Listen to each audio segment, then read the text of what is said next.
from Oxford, Ohio, just outside the city of Cincinnati and steps away from Miami University, you're listening to Don't Encourage This, a series of conversations with creatives, artists, nerds, theologians, and interfaith voices. I'm your host, Marc von Bullock, and I'm a minister in the Presbyterian Church USA. This is the second podcast that I've done kind of like this. Some years ago, I hosted a podcast called Cringe, a series of interviews and conversations with nerds, artists, and theologians. Sounds an awful lot like this one. One of the reasons why I've really enjoyed hosting programs like this is because it gives me a really convenient excuse to sit down with people that I think are interesting, to learn more about the creative process, how it informs the ways that we express ourselves, and how it informs our values as human persons. So if you think you might be interested in hearing more conversations like this one, you can check this show out on Spotify, Apple Podcasts, iHeartRadio, wherever you like to get podcasts out of your device of choice. And of course, YouTube. One of the things that I want to say is that this is a periodical podcast. And what that means is that there will not be a set schedule for when new episodes are released. In other words, I'm a full-time minister in the Presbyterian Church USA, and I will release new episodes whenever I have time to get around to doing it. That being said, I want to introduce you to my very first guest on this program, award-winning novelist Carla Damron. Carla is a social worker and advocate. Her novel, The Stone Necklace, won the 2017 Women's Fiction Writers Association Star Award for Best Novel and was selected as the One Community Read for Columbia, South Carolina. We'll talk a little bit more about that during our conversation together. Carla Damron has written a series of mystery novels and has published numerous short stories, essays, and op-eds. Her latest novel, Justice Be Done, explores the complicated issue of racial tensions in Columbia, South Carolina. Carla has been a dear friend of mine for many, many years. We both grew up in the community theater scene of the Sumter Little Theater in Sumter, South Carolina. Her mother, the late, great Katie Damron, served as the executive director of the Little Theater for decades and taught me as one of her acting students. God bless her. I had a chance to sit down with Carla at her dining room table at her home in Columbia, South Carolina, to talk a little bit about her experience growing up in the theater, how that shaped her as a writer and artist, and how she sees artistic expression as a form of advocacy for social change. I'm very pleased to welcome Carla as my very first guest on this program. To commemorate the new podcast, the bumper music for this episode is actually an acoustic cover of the old Cringe podcast theme song. The original theme was composed by Andres Rodriguez, and the acoustic cover for this transition music was performed by Ivan Korop. Let's talk to Carla Damron.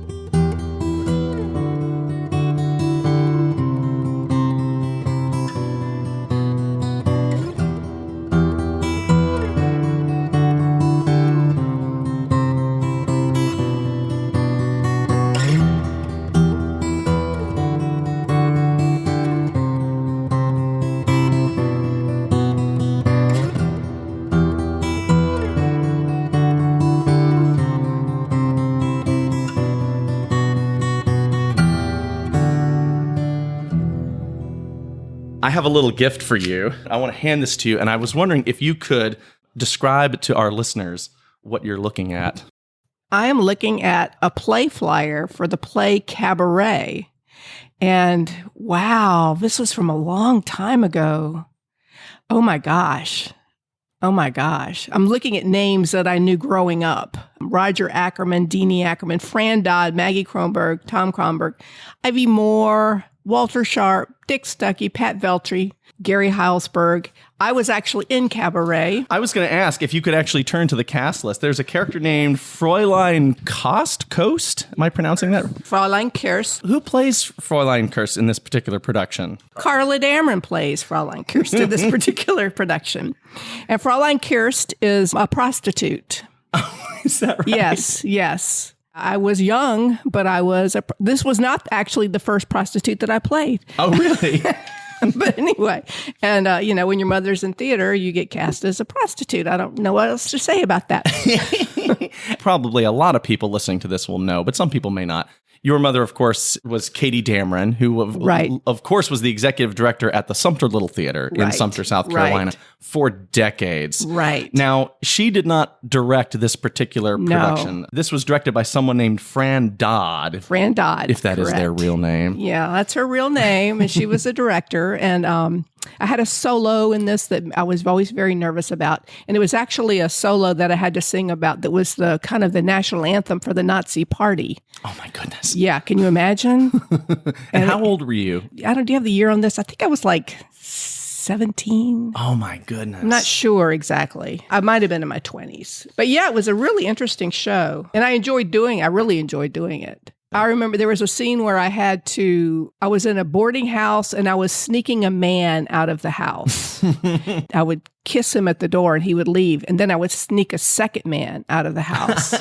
And then I would sneak a third man out of the house. I was a very active woman. Wow. And business was good. And in one of the rehearsals when I did that, when I opened the door to let the third man out, the band director was standing there, like how he was, and we all just fell out laughing. Just a quick cameo. Yeah, just a quick cameo. What I found very interesting about this program, Michael Duffy, a mutual friend of both of us, who was involved with the Little Theater for many, many years. He, a number of years ago, sent me like maybe a half a dozen scans of old Little Theater programs. I thought, oh, this is such a fascinating trip back through time. And then I saw your name in this one. But what I find especially interesting, if you turn to the very last page of this program, Carla, there is actually a list where I suppose the audience could vote on who they thought the best actors and performances were, like in the Oscars. That is so funny. I've never seen that happen. And you apparently were eligible for best performance in a supporting role. I must not have won because I have no memory of this. I saw that on the last page. I've never seen that happen. But if you look at this cast in the leads, Tim Brosnan, Sonia Sepulveda, and there were some really good actors in this. I need to ask Michael Duffy what that was. I've never seen that how crazy. in a community theater. How like crazy. That. So you grew up in the Little Theater world, in the community theater world with your mom, of course. You grew up in Sumter, is that right? I did. Yeah, I was born in Sumter. Yeah.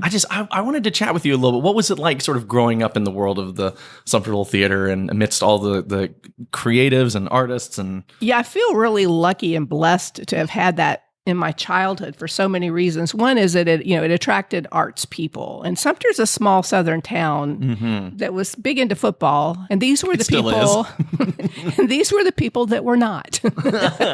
So it was a really fertile environment. It was a fertile environment for, one, growing imagination, which is really important in the work I'm doing now. Absolutely. But also in theater, especially in little theaters where you're so low budget, so much of it is problem solving. And I think about that a lot. Like if you need to build a set, but you have only these things, how do you make this turn into a circus environment? So, as a writer, I'm always problem solving. So I feel like my problem solving skills got honed at the Little Theater. Yeah. It's a very accepting community, especially the way that theater was run. It really wasn't competitive. You weren't allowed to be a star there. Yes. That was just not permitted. Everybody was treated as equally important. Maybe in our own minds we were occasionally, but not in the minds of anybody else. Exactly. And I really liked the backstage work. I love doing properties. I did lighting. Yeah. I did stage managing and things like that. I love just the mechanisms behind the scenes that make the work happen. So I learned so much. And then performing, which I didn't do as well, but but it really taught me a lot in terms of, how to speak to people now when I have to do talks, just Absolutely. how to put on that personality that is okay with being in front of people and talking. Yeah. So yeah, I'm really happy. Now I will say it had some disadvantages. One is when your mother is a theater director, there are no groceries in the house the week before the show goes up. You're lucky if there's like a chicken pot pie in the freezer because everything is the theater. Yes. Everything is just the theater, and you just kind of know that. There's a rhythm to it too. When the show's getting ready, and then the show is performed and maybe held over, and then there's a party, and then there's this letdown of, because this has consumed your life for several months, and then it's gone until the next one or whatever. I have to go back to normal life now? Right. Yeah. Or squeezing normal life around theater too. If you have a job and you're doing, I did hair here in Columbia. Oh, wow. At Trustus, the first time they did it. Boy, I mean, it was lovely and wonderful, but exhausting. Oh, yeah. And you get home at 1 a.m, and then you have to get up and go to your real job and try to speak normally to people. And Hair is that show is out there, certainly for its time. Oh, yeah. It is real different. And but very it's great. physical. It's a very physical show. Yeah. So it's very physically tiring. But I loved it, though. I love what you said about how that experience helps you learn sort of creativity and problem solving. One of the phrases that I have used in church and ministry land was a phrase that your mom, so I should say, your mom, Katie Damron, was also my Correct. acting teacher. I grew up in the theater, not the same way that you did, but participating in community theater. And one of the phrases that she always used to say was, use the space. Use the space, Right. which was really just her way of saying what you just described. Whatever you've got to tell the story, that's what you've got, with all of its benefits or limitations or whatever. You have what you have, so figure out a way to use it and Make it happen. Make it happen. And in ministry, ministers and pastors and church workers have to do that a lot too, because some of us may work in larger churches that have big budgets, but a lot of us work in teeny tiny little churches that don't have a lot. And so we got to use that space too to do good work. And there's sometimes creativity and problem solving that comes into There's that. there's a lot of problem solving. So it's a good skill to learn for a lot of different applications, but especially in writing and storytelling. Yeah, and I'll say when I'm writing, like if I'm doing a scene between characters, I block it, just like a director. That was going to be my next question. Yeah, I'm so glad. Totally block it. It's like, okay, so I've got them here, I got them here. And then it's like, I can't have them be static at the table. Mm-hmm. Somebody's going to have to stand up at some point, and it's like in my mind, it's a stage and my characters are the actors and I'm creating the scene and blocking it just like a director would. Yeah. When I was in seminary, I had a preaching professor who also had a theater background. Her name is Anna Carter Florence. Brilliant preacher, one of the most brilliant preachers I've ever met in my life. And she would do the same thing. She would take that and apply it to sermon writing. And so the most famous example that she used to tell us, and she's told before, is the story of Jesus and the woman who's caught in adultery. I think it's in John 8. She's caught by the scribes and the Pharisees, and they're really just ready to get her in trouble over that. So it reads, "Teacher, this woman was caught in the very act of committing adultery. Now, in the law of Moses, commanded us to stone such women. Now, what do you say?" They're talking to Jesus, of course. And so Jesus bent down and wrote with his finger in the ground. And when they kept on questioning him, he straightened up and said to them, "Let any among you who is without sin be the first to throw a stone." And then they shuffle off, and there ends the text. So Anna Carter Florence would teach this text in preaching classes. She would say for a long time it was always very puzzling to her. How do you preach this? How do you find a way into this?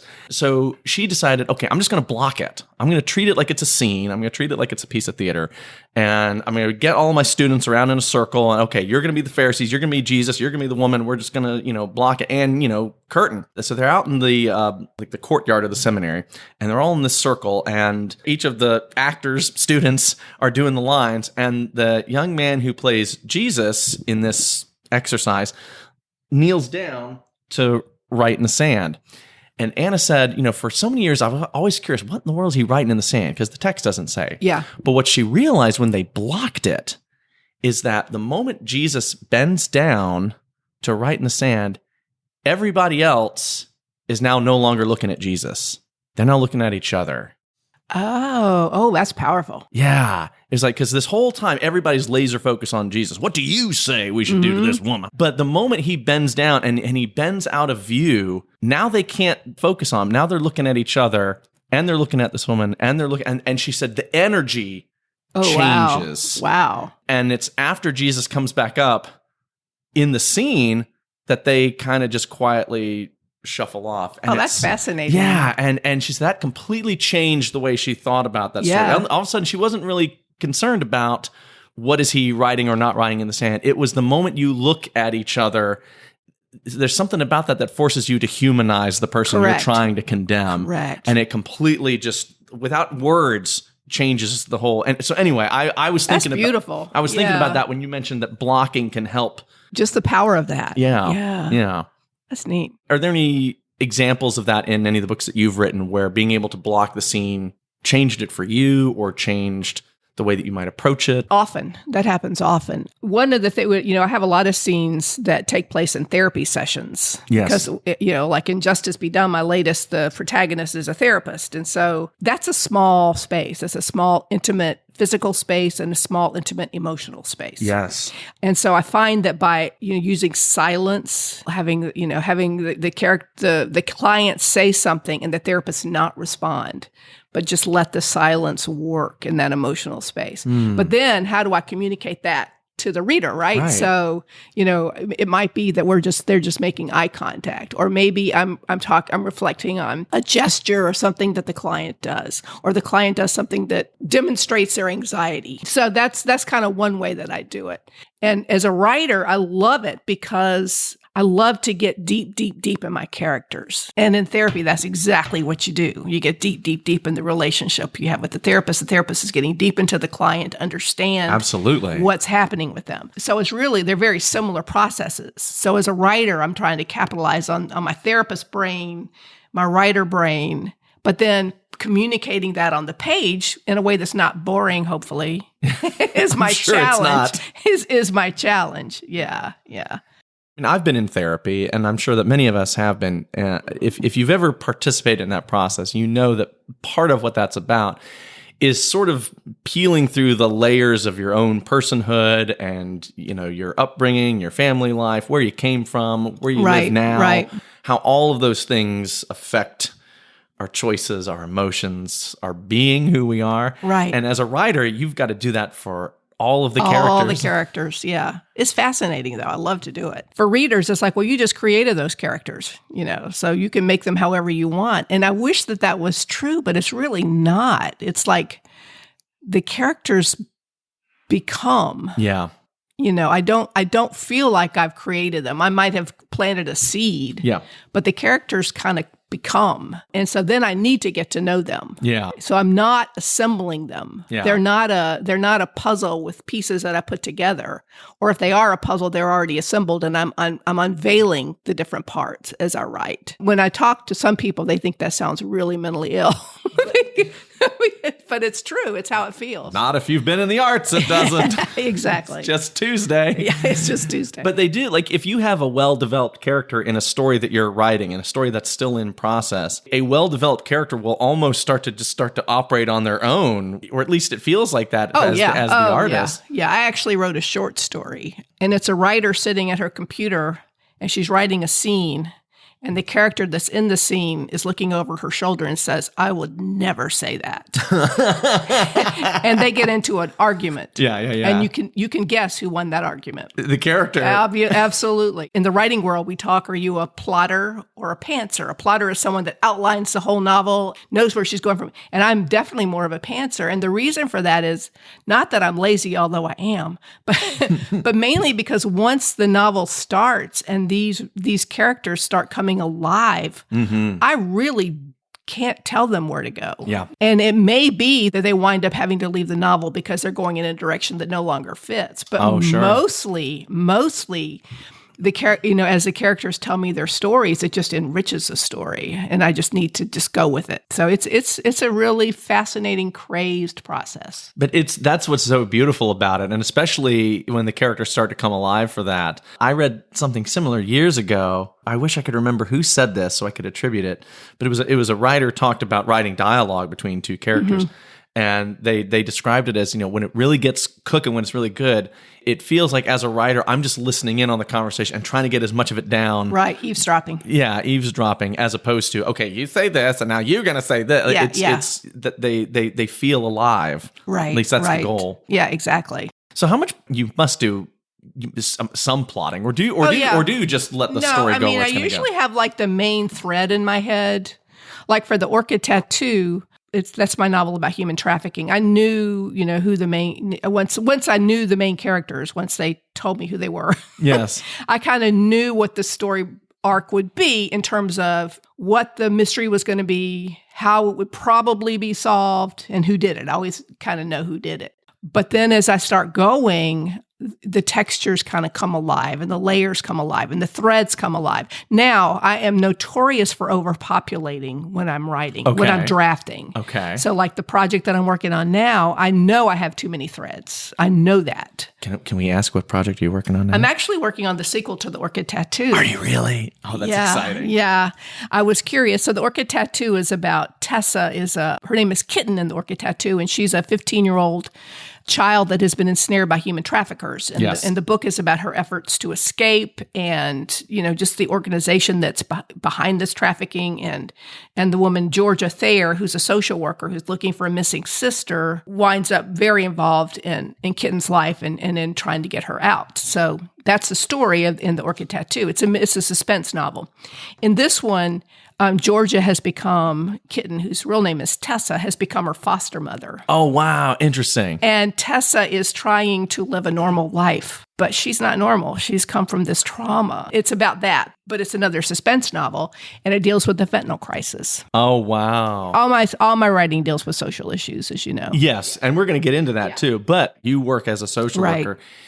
You know very well that those old traumas, they don't just go away. No. They don't. It's, we love to imagine that like, okay, I've done the work and now I'm all better and everything's normal, but that's not how we as human people. No. And Justice Be Done, the one that came out last year, one of the characters is a police officer, a female police officer, and she's at a scene of a riot and she has a panic attack. And she'd had panic attacks as a teen, but they'd kind of gone away. Yeah. And then she has another one, and that takes her into Caleb's office to see the therapist. Yeah.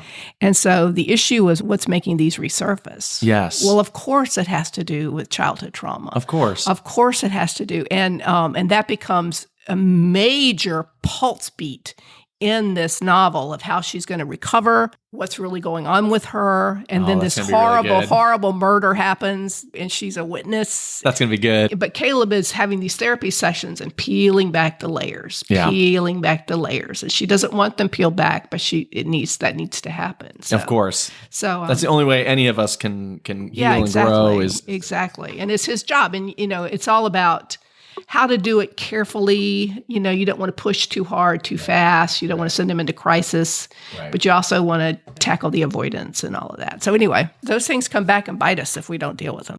I'm going to go on a very nerdy tangent for just a second. I'm a gigantic Star Wars nerd, Doctor Who nerd, all that stuff. Yeah. One of the more controversial Star Wars films that's come out in the last 10, 15 years, film The Last Jedi, which was episode 8. And it's where Luke Skywalker is much older and he's become this hermit on an island and he's very just disillusioned and he's got all this trauma. And man, Star Wars fans did not like, there was just this huge backlash to that movie because fans had grown up with Luke Skywalker's this young hero. He's heroic. He always does the right thing. And now he's just this angry old loser.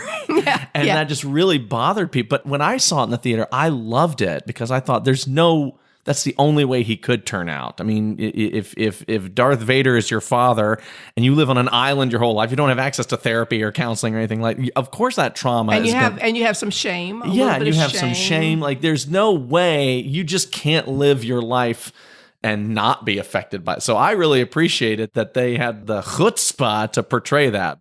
Well, I mean, you have a choice as a writer and a director. You can keep characters two-dimensional and just have entertainment. Right. Or you can enrich them and make them real and have people think. A lot of people didn't really want to think about that. Well, I mean, and there's something, escapism is fun too. It is. But yeah, I liked it. I thought it was good. Your latest book, Justice Be Done, this is the 4th book in a series about a character that you created many years ago, named Caleb Knowles. Now, your first book was called Keeping Silent. Right. Is that right? And that was also the first book in the Caleb Knowles series. Yeah, that was my first, yeah. And was that originally published in 2001? Yes. Is that right? Yeah. According to my extensive dossier of research here. So it was originally published in 2001. Was it originally published by a different publisher? Yes. Okay. Yeah. Okay. What was that process like? Okay, so the publishing industry is whacked. Oh, yeah. So Keeping Silent was my first book, and the second book, Spider Blue, 2 in the series, they were purchased by Right Way Books in Colorado. And that was the first time they had done a 2-book deal. They do hardback, so they did Keeping Silent as a hardback. And then they sold the paperback rights to a Harlequin imprint called Worldwide. And so Keeping Silent came out in 2001 as a hardback. The little kind of cheap paperback came out by Worldwide, and it was in 30 countries. I mean, it was like major blitz. They do these kind of, it's like grocery store books, you know. So the second book, Spider Blue, was supposed to come out, and Right Way Books, the publisher, went bankrupt, which this is not an unusual story in the publishing world. Okay. This happens a lot. So I had an orphan book. Not only did I have an orphan book, I didn't have the rights to it. Oof. So how do you do that? So because Right Way was in bankruptcy, all of my royalties from the paperback went to their creditors. Oh, my goodness. I had to purchase back my rights vey. Oh, yeah. So I got the rights to Spider Blue back, and then this little publisher, you know, in North Carolina, I knew the publisher and I reached out to them, and they will take kind of established writers. So he agreed to do Spider Blue. And then after he did Spider Blue, he said, let's do a reissue of Keeping Silent because, you know, so they'll look the same. Yeah. So we did a reissue and then there was a third, Death in Zooville. Yes. And then he just did the fourth one. So he's got them all now. This is helpful for people like me to understand, because I'm sure a lot of people who don't operate in the publishing world, which is like 99.9% of us, we just perceive it as this quaint little process where you write a lovely little book and someone says, that's a good book, we'll publish it. And then you just, you know, coast on royalties forever. That's not quite how it works exactly. No, I always, I do a lot of talks about this, and I say to be a writer, you're three different people. The first person is the creator who writes the book. The second person is the meaner person, who's the editor, who goes in and needs to, you know, it's a totally different skill set. You have to have a totally different approach. You need to not be in love with the book anymore. Yeah. You know, I'm always in love with it when I'm writing it, when I'm drafting it. But then when it comes to editing, you know, you got to be vicious, you know. And you got to make it better. You got to make it better. You need to reach out to other writers to read it and use their feedback and revisions. Take the feedback, even if you don't want to hear it. Listen. Get it ready. And then you're the salesperson trying to find a publisher. And then you get rejected, like salespeople do. You know, people in sales get rejected, and you just kind of have to accept that's part of the process. Yeah. And it's such a glutted market. There are so many books now. There are so many people that are writing books. So, and I always say, you know, if you get rejected, you know, don't personalize that. Your manuscript might be magnificent, and your manuscript landed on the desk of an editor with 150 other manuscripts that day. Right. And he might be sleepy when he read yours. I was going to say hungover, but hungover or whatever. Yeah. Or he might have just purchased something, and he's like, I'm done for the day. I can't. So, and then you get a rejection letter. Or they just can't afford to publish anything. Oh yeah, I'm done. I'm full. Yeah. Yeah. And then if you do get accepted, chances are it's going to be 2 years before it comes out. Yeah. So, I mean, it's a little crazed, you know, it's a crazed thing. So you've got it. So the creator needs to be sensitive. The editor needs to be tough, but the person trying to get their book in the market needs to be really tough and persevere. You've got to be stubborn and persevere. A lot of people are choosing to self-publish because of this, you know, just how crazed it is. And there's nothing wrong with that as long as you get edited. One of the problems, I think, is there's so many books that are out there because it's so easy to just self-publish that are not edited. Yeah. So there's some junk out there. And so the reader has to sift through the junk to find the good books to read. So I will say, though, it's exciting because, like, I have friends that have, you know, just had books come out that, you know, through traditional through traditional publishing, and I'm so happy for them. I love seeing that. I just wish it was all my great writer friends that would have that experience, and Absolutely. They don't all have it because it's just not how it works. But it's important for people. Well, it's if you're interested in writing and storytelling, it's important for people to have a realistic expectation of what it is, so that they don't go in and get discouraged and then say, well, I don't want to write anymore. Right. Every writer is self-taught to a large degree. So when you have drafted a novel, that's wonderful. They should throw you a frickin' parade. It's a magnificent thing if you've drafted a 100,000-word novel. But do not press send. Yes, yeah. You know, because, you know, chances are the first thing that you write may not be ever ready for the marketplace because you've been teaching yourself how to write. Yeah. And the second one, you might kind of go, oh, wait a minute, I could do this and this and this. Or wait, this is what I shouldn't have done in that first book. And then getting feedback from other people and listening to it. Writing is communication. I put words on the page. That's half of the communication. The other half is a reader reading it, getting it, learning, whatever, learning from it, feeling emotion from it, connecting with it, all of those things. I need to feel tested. If the reader's not having that experience, then I as a writer have done something wrong and I need to fix it. And all of that is part of being self-taught, just kind of revise. Where does it sag?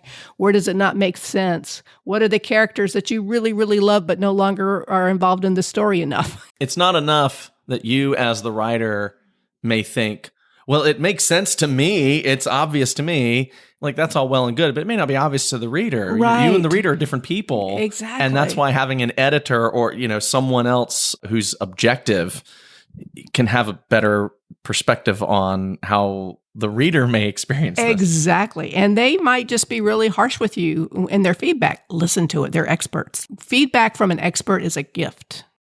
Anna Carter Florence, that preaching professor I told you about, who had that story about the Jesus text, in her preaching class, one of the things that she always said every class was, get an editor, and she would bang her notebook on her lap. Yeah. That's one of the best bits of preaching advice. Yeah. I don't have a writer's group for fiction per se, because I don't really write that much fiction. But I do have sermon groups for a couple of us who we will read each other's sermons from week to week, and we'll do like the brutal editing feedback and say, this worked really well. This transition didn't quite work. This is good, but it needs to be moved over here. Right.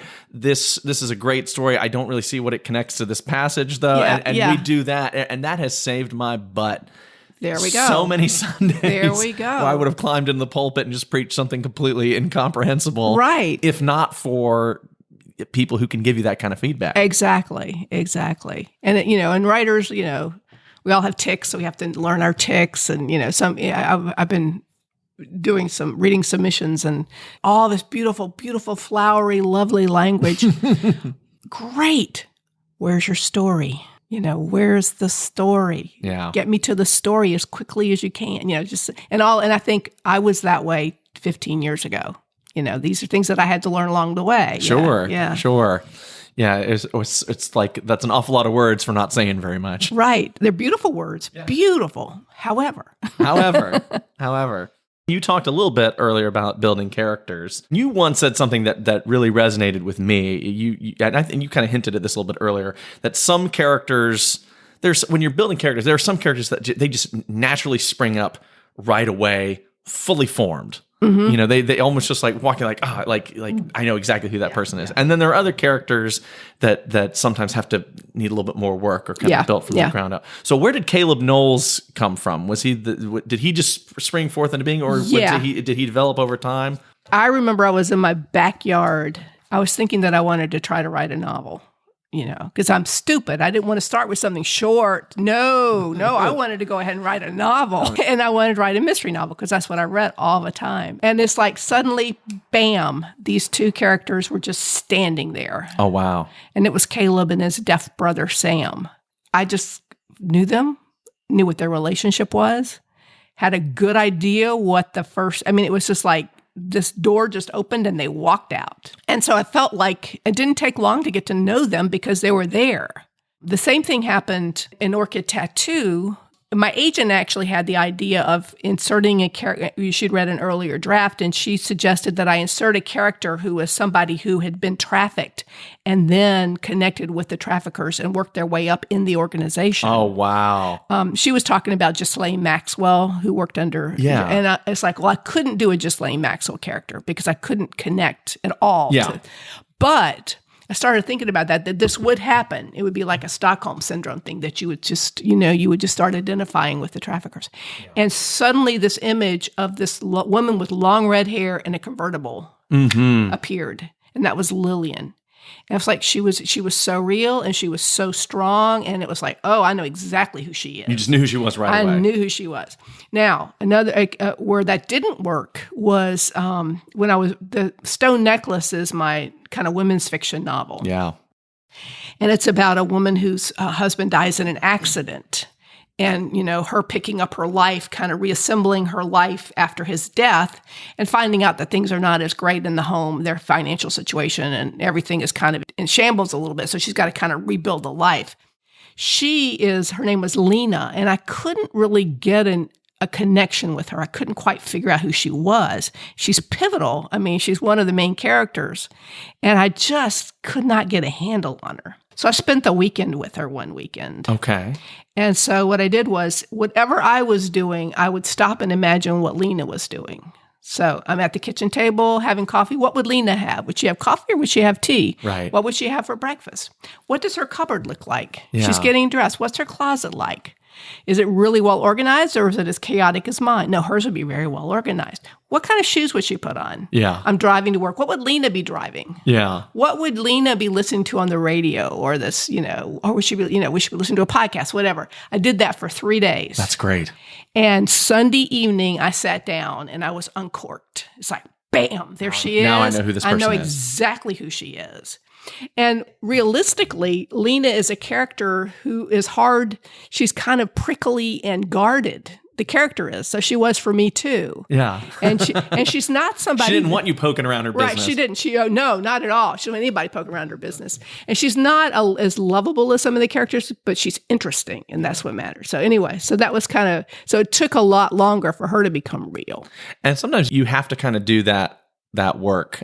I've experienced something like that in preaching where you're preaching this passage and you're just looking at this passage of the Bible and you're like, I have no idea. I've got nothing. This is the most archaic or problematic text. I had a passage, this was years ago when I was a solo pastor. I was going to preach from Ecclesiastes. Have you ever read the book of Ecclesiastes in the Bible? No, I can't say I have. Most people haven't, and that's okay. That's okay. I mean, most people go their entire lives, going to church on Sunday morning, never read, and why would they? I know enough about the Bible to do well on Jeopardy, but that's it. Just the greatest hits parts. Well, I'm preaching on Ecclesiastes, and I'll be honest, I had not spent that much time with it, so I'm looking at it, and it's just the most nihilistic book in the Bible. It's just like everything's meaningless. We're all going to die. The rich are going to win, and the poor are going to. And I'm just like, what the hell am I going to say? How can I preach this? And I just could not. I don't know. There's an election coming up. Well, because you got to find some way for this to be good news on Sunday, and that's what we used to say in seminary. Where's the good news? And I'm sitting like, I don't see it. And so I really struggled. And it's like Friday, Saturday, like the clock is ticking with preaching.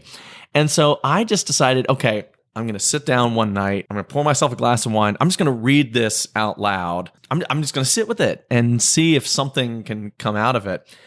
And as I was reading it out loud, I suddenly started to hear the passage in Lewis Black's voice. Do you know who Lewis Black is? He's a comedian. Several times. Lewis Black, for those of you who don't know, he's a comedian, stand-up comedian. He's one of my favorites. And his shtick is that he's just angry about everything, like everything is just mine. He's and I started to hear it. I started to hear this in his voice.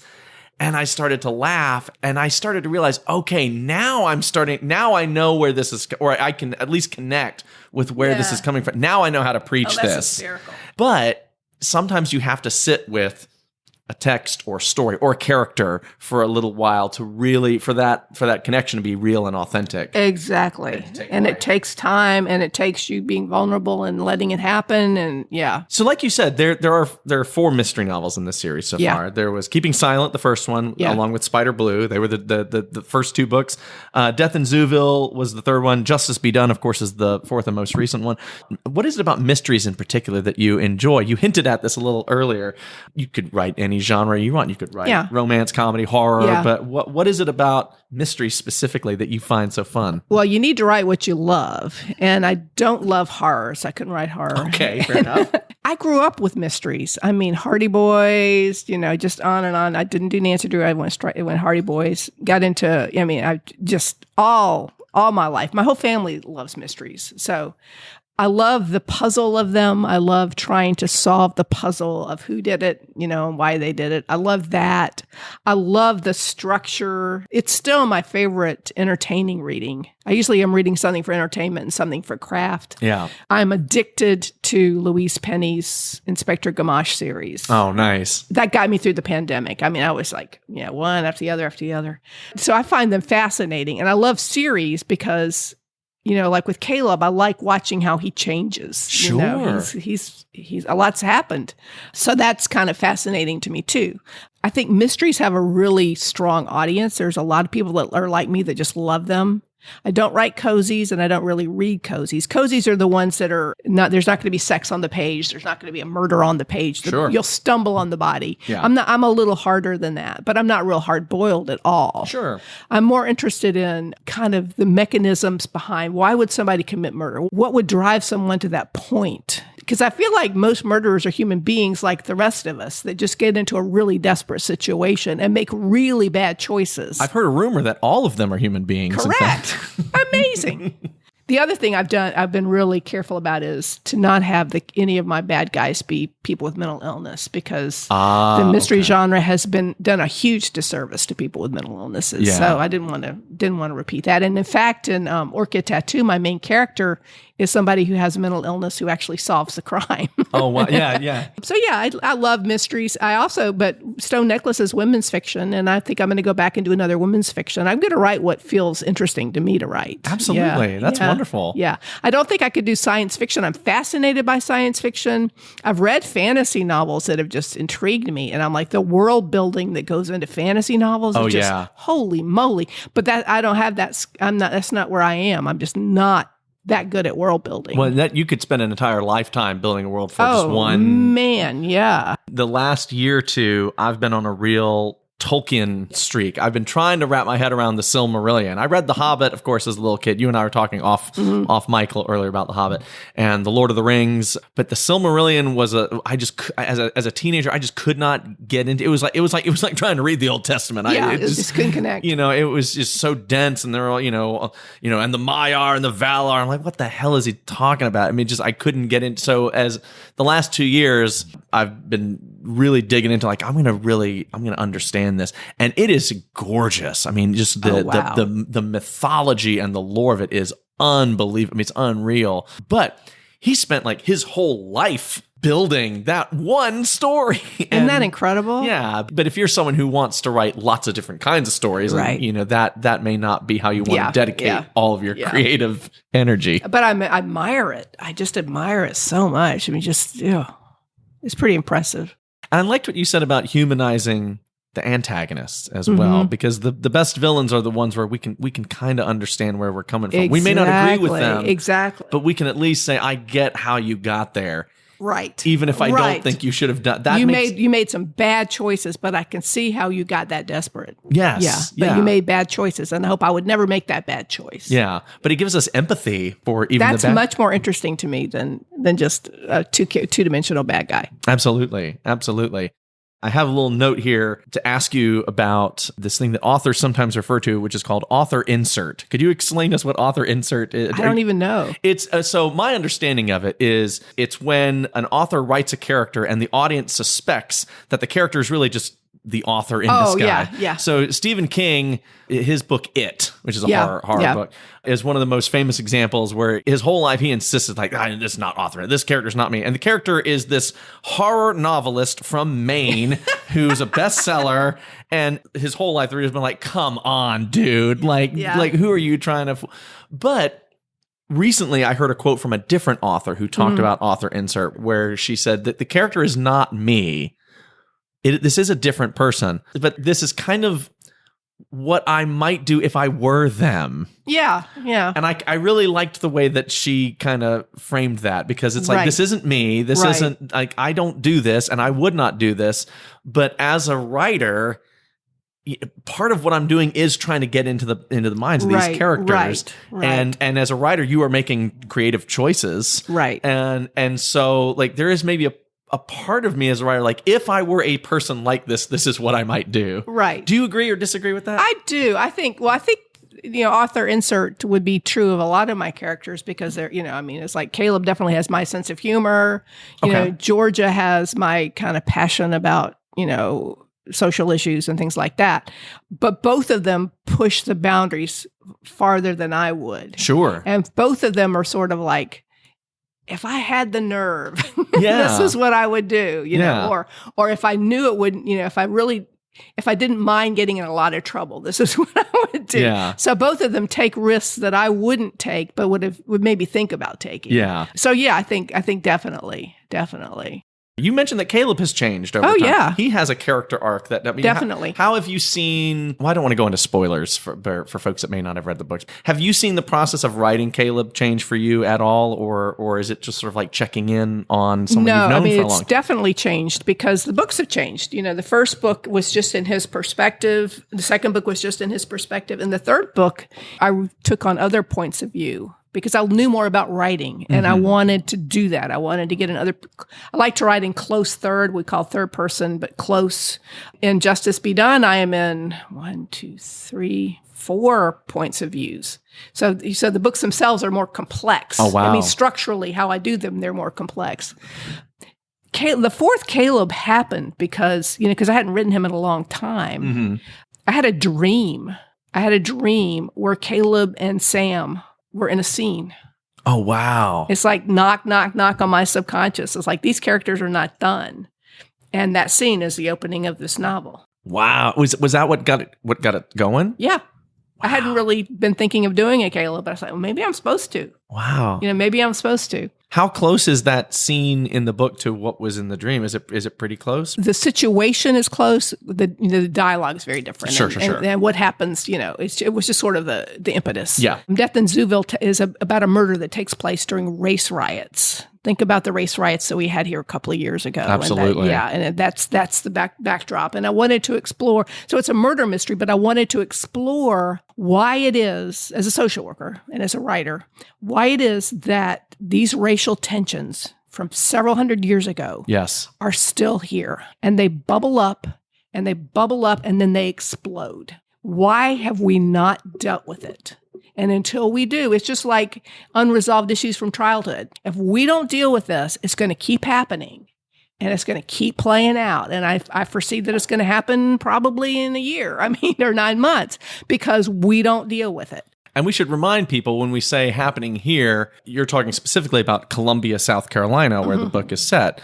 And of course, we both grew up in the Deep South where these tensions are very real. But it's not just limited to the South. No, it's everywhere. It's everywhere. Yeah. We all have to deal. The George Floyd thing, think of where I was everywhere. So that's kind of what I wanted to explore. That's a theme there too, but then we have these riots and the chaos, and then this police officer is murdered. So, which of course just escalates everything. This is in the book. In the book. Caleb's a very liberal guy, but he's also trying to understand both sides. He wants to understand both sides. And, so that's kind of what I want to explore. So he's changed a lot. And of course, his personal situation's changed a little. Mm-hmm. His daughter used to be little, now she's a teenager. And that kind of gets back to what you were saying earlier. Caleb is trying to understand a point of view that is not his own, which is sort of similar to what you said about writing when we were talking about antagonistic characters, wanting to understand where those characters come from, so that they're not just two-dimensional stereotype. It sounds like Caleb's trying to do the same thing. He's trying to really humanize people that have a point of view that is not his. Correct. And not just fall into the trap of demonizing people just to do it. He's really trying to engage with this in a hard and messy way. Right, because if we don't do that, if we don't really work to understand each other, then we never resolve it. Yeah, it'll just keep going. It just keeps going. And I feel like instead of that happening, we're getting further and further apart and more in our silos. But Caleb's not there. He's got a different perspective. Well, good. Yeah. Well, good. And of course, it gets him in trouble. Yeah.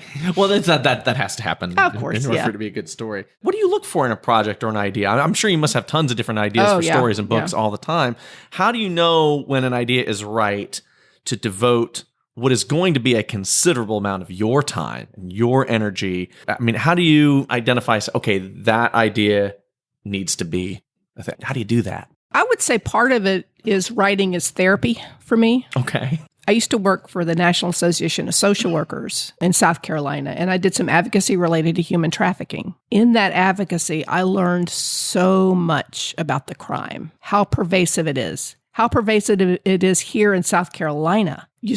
How these traffickers operate, what the victims go through, who is prey to this. I learned it was so painful to hear these stories of what happened to these girls and these kids, these guys. And I felt like I needed to write about it. That was kind of like how I needed to do something. And what I decided to do was to write about it. So I wrote the suspense novel And I worked really hard to get it to where I wanted it to be, which was it would be a really good novel that you could take to the beach and you would just keep reading and have to keep reapplying sunscreen because you wouldn't want to stop reading. At the end of it, you come away going, this is how it is. Yeah. You come away going, okay, we've got to do something about this. Yeah.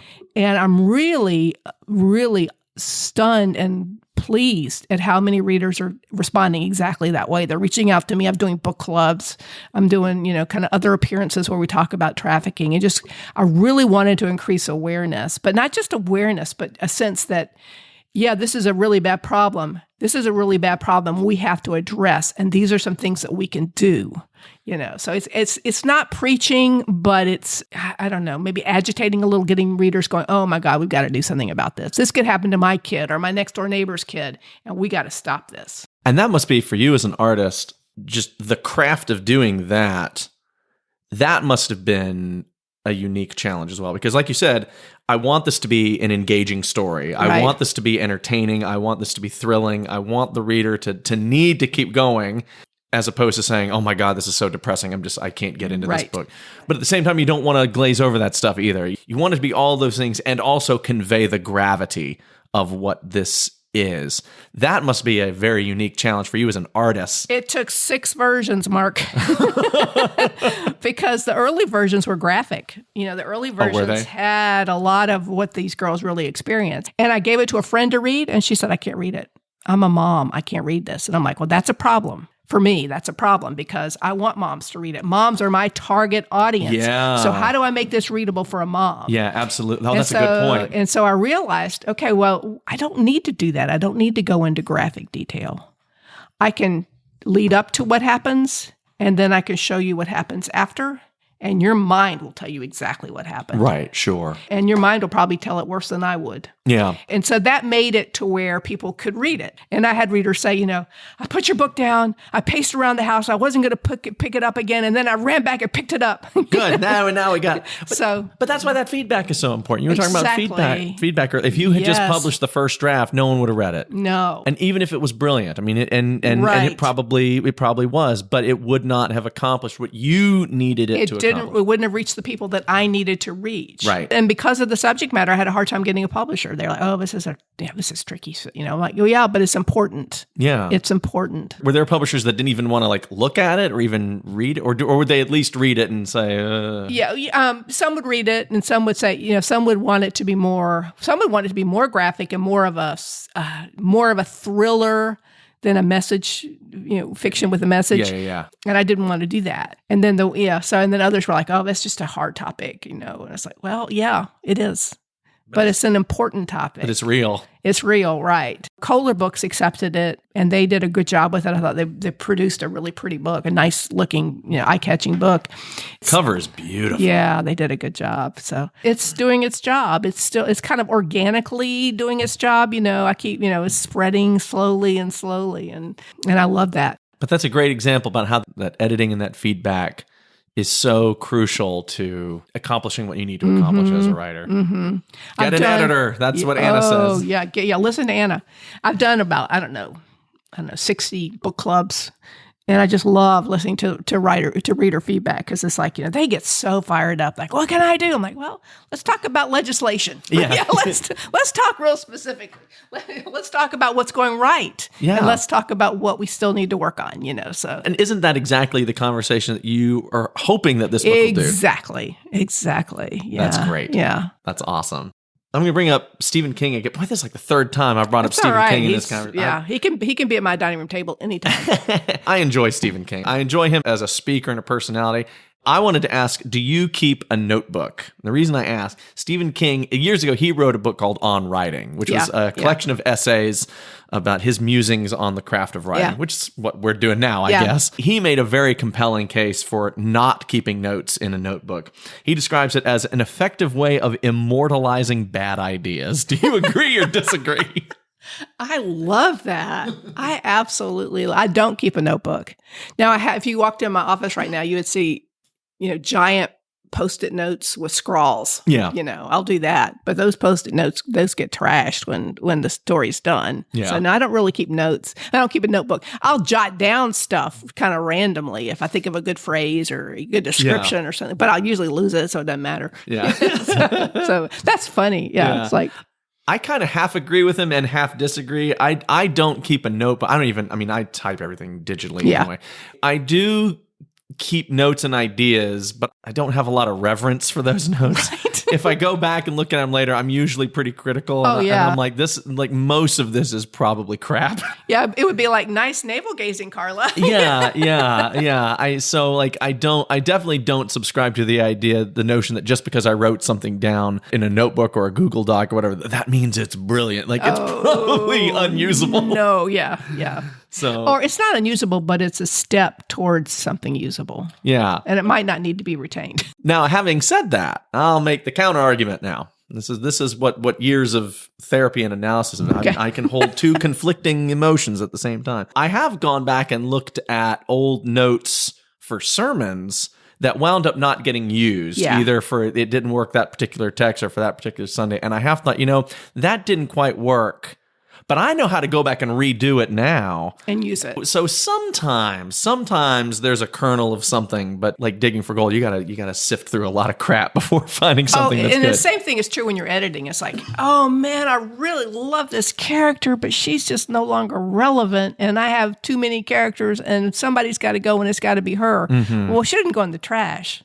She goes in the good files. Yeah. Good parts files that I haven't, so I can use her again. She goes in the next book. Yeah, she's going to go in a book. I don't know which book it is because it's like, so nothing is gone forever. But nobody needs to see that good parts file but me. I was watching a lecture by a Las Vegas magician named Mac King. Mm-hmm. He's a comedy magician. I love Mac King. I've been a fan of his for years. And he actually was on the old version of this podcast a number of years ago. But he's a brilliant magician. And when he talks about writing his act, he says there are sections of his script that he calls the hammock.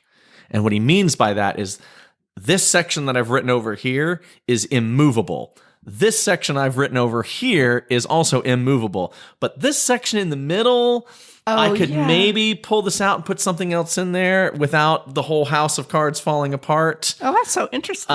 If I change one of these two sides, the whole thing's going to collapse because this piece of writing connects to this that's going to happen later on. The opening depends on this, so I can't move that. These are immovable, but this little section here, this is the hammock. I can unhook the hammock and put a different one in. Right. And I loved that visual because there are definitely hammocks in sermons. If I'm writing a sermon, I know there are certain pieces that I can't change this or else I might as well just start over from scratch. Right. But this story, I can maybe move this out and slip something in here if I'm really careful without it falling apart. Have you experienced that? Oh, yeah, definitely. In revising, that happens all the time. Mm-hmm. I'll do a scene from one character's perspective and I realize that's not working. What if I was in so-and-so's head and it showed this scene? Oh, interesting. And it's like, that changes it tremendously. I am fascinated in the tension between how we present ourselves to the world and what we're really thinking. Yeah. That's why I write an intimate third, because I want the reader to experience that. So like Georgia's in a committee meeting at her hospital. Right. And she thinks these people are buffoons. Yeah. But she's being very polite to them. Yeah. So the reader is experiencing, oh, dear God, Tiffany better not come over here. I really don't want to have to deal with, here comes Tiffany. The reader gets to experience that. Yeah. And, it's a great way of creating tension, one, which we want to do on every page. Right. And two, it's just fascinating how we present to each other, to people versus what's really going on in our brains. So, yeah. You talked about the stone necklace a bit earlier. In between the third and fourth Caleb Knowles books, you took an almost 13-year hiatus from that series, and you wrote the other two novels that we've talked about, The Stone Necklace and The Orchid Tattoo. And these are not the Caleb Knowles mysteries. These are in a completely different canon. But they do carry this theme that's woven throughout all of your books, which is weaving these page-turning plots and character studies with larger social themes, addiction, homelessness, disabilities, family systems.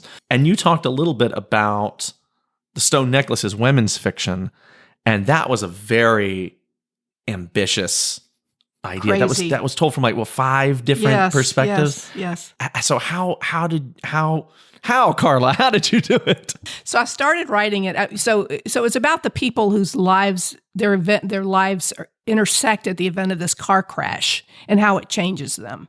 So it's the widow, the daughter, the son of the man that dies, the woman that's in the other car, a cardiac ICU nurse who worked on him before he passed away, and then a homeless fellow that he was helping, a guy named Joe that the guy in the accident had been helping. And so all of them are transformed by the event of this accident. So I started writing it. And it was like, it was kind of fun to get into. I really enjoyed the characters. And then I realized it was going to be about 1,000 pages.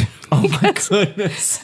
Because I really didn't know what I was doing. That's longer than the Bible. Yeah, exactly. And it's like I wanted to weave these stories together, and I wanted each of them to have their own storyline and all of that, but it was just complex, and I just didn't know what I was doing, really. So I decided that I wanted to go back to school.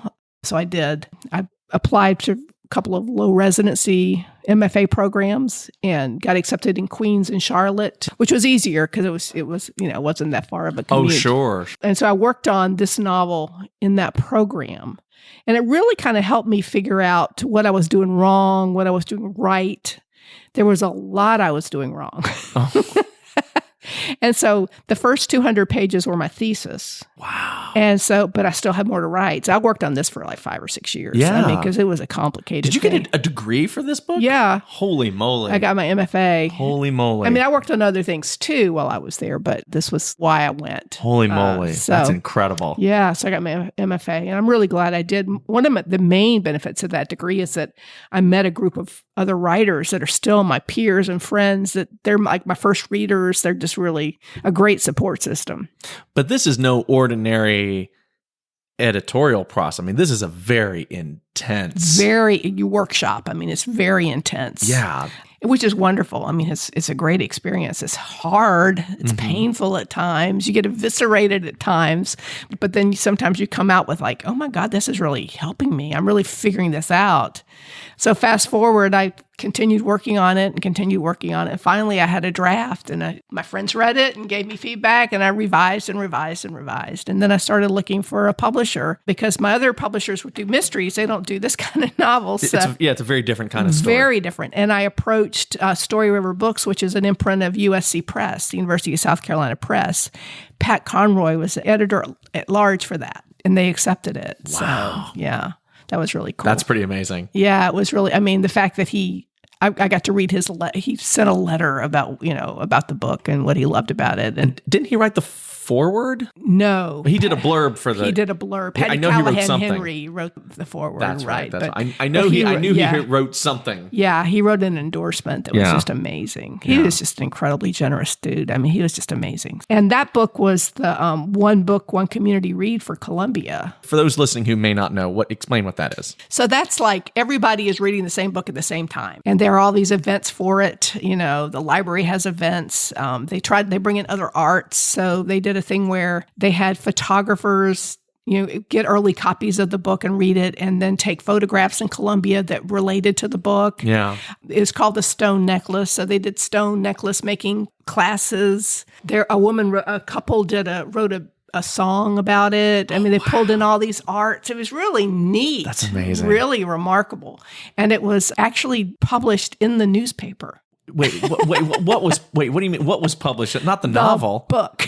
What? The book? How? So what they did was... explain yourself. When the book first came out, the opening chapter was in the state newspaper. Wow. Because they wanted it to be accessible to everybody in Columbia. That was the thing. And then the rest of it was going to be in the digital version of the paper. Okay. So was it the whole book came out in the newspaper. Whoa. So what was amazing was several amazing things happened. One was when they did that, the first was in the Sunday paper, the first chapter. Yeah. And on the front page of the state newspaper was the ugliest picture of Carla Damron. Oh, stop. Oh, no, you should have seen it. Couldn't be. because it was me standing in a graveyard because there's a graveyard that's a big part it's part of the plot. Yeah. But because it was going to be in the newspaper, the local bookstore said they weren't going to order the book because they said, why would they do that? Because people could just read it in the paper. But it was coming out once a week. Mm-hmm. And so Monday morning, the phone rang off the hook, people wanting to buy the book. Oh, so yeah, they of said, course. we got to, they're not waiting. We need to go to order it. Well, and also, if you want to read the story again, it's much easier to just read a book than have like 50 editions of the state. Exactly. Okay, let me just flip through the sports section. What chapter are we on again? It's much easier. Just get the book. So it was really clever and different. What a great idea. Yeah, it was serialized. That's brilliant. And we used to do that. That's Dickens was serialized. Yeah, that's a really kind of old school throwback. But how amazing. It was bizarre. It's amazing. But it was really fun. So years from now, when they do a third, fourth edition of the Stone Necklace, will they say originally published by the state newspaper in Columbia? Well, published by Story River Books. Yeah. And a version, it was a different, there was a very clean version that went into the newspaper. So. Abridged. Somewhat. Yes. Oh, I love that. That's amazing. Isn't that wild? That's really cool. So you're working on part 2 of the Orchid Tattoo. Yeah. Do you think you may ever go back to the world of the Stone Necklace again? I would love to. As we know, these characters are all very real for me. Mm-hmm. So it's like, I wonder what happened when Rebecca goes to school, when she goes to college. So I would love to go back and check on those characters. And what about Caleb? May there be a book 5 one day, do you think? It could very well happen.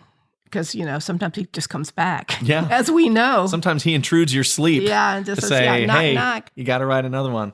Well, book 4, Justice Be Done, the 4th book in the Caleb Knowles series by Carla Damron, is available in multiple formats from Bella Rosa Books. You can get it wherever books are sold. Carla, thank you so much. This has been great. Such a joy. Thanks for doing this. Yeah, it's really nice to see you, Mark. And that's a wrap on the very first episode of Don't Encourage This. My thanks again to my very special guest, novelist Carla Damron, for joining us on the program. If you'd like to hear more conversations like this, you can check this podcast out on Spotify, Apple Podcasts, iHeartRadio, wherever you like to get podcasts out of your device of choice. Or you can hit us up at don'tencouragethispodcast.com. Take care, y'all. Thanks again.